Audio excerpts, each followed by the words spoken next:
உடைச்சு தள்ளிட்டு போய்கிட்டு இருக்காங்க தானே பாக்குறீங்க. கழுத்துல காவி துண்டை பார்த்தோன்னா இது எங்கேயோ வடமாநிலத்துக்காரங்க ஆரம்பிச்சிட்டாங்க அப்படின்னு நினைக்க வேணாம்.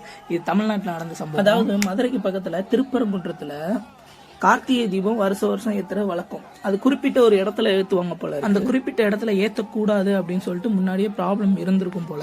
அதனால இவங்க நீதிமன்றத்தை அணுகி அந்த இடத்துல ஏத்தணும் அப்படின்னு சொல்லிட்டு அனுமதி வாங்கியிருப்பாங்க போல. அதை நீதிமன்றம் அனுமதிச்ச நிலையில இவங்க 6 மணியாயும் அந்த இடத்துல நீங்க தீபம் ஏத்தல அப்படின்னு சொல்லிட்டு இந்து முன்னணி மற்றும் இந்து அமைப்புகள் சென்று எங்கடா மதக்கலவரம் வரும் அதோட சேர்ந்து நம்மளும் குளிர்காயலாம் அப்படின்னு சொல்லிட்டு ஒரு கட்சி இருப்பாங்களே, அவங்களும் நான் யாரை சொல்றேன் அப்படிங்கறது சரியா தெரியும். அவன் பேர் சொல்ல நான் விரும்பல.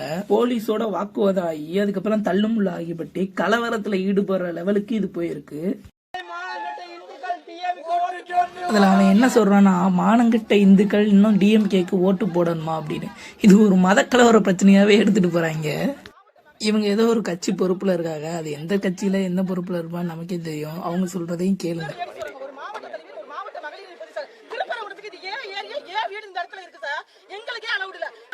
பிரியாணி சாப்பிடுறதுக்கு உங்களுக்கு மேலையில் மேரியில் சாப்பிடுறதுக்கு உங்களுக்கு இருக்கு, ஒரு தீபாவளி எடுத்துக்கு உங்களுக்கு அவ்வளவு கஷ்டமா இருக்கா சார்?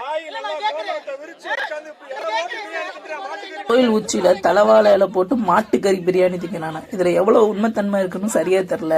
கடைசியா ஒரு கிளிப் ஆட் பண்றேன், அதையும் பாருங்க என்ன சொல்றாங்க.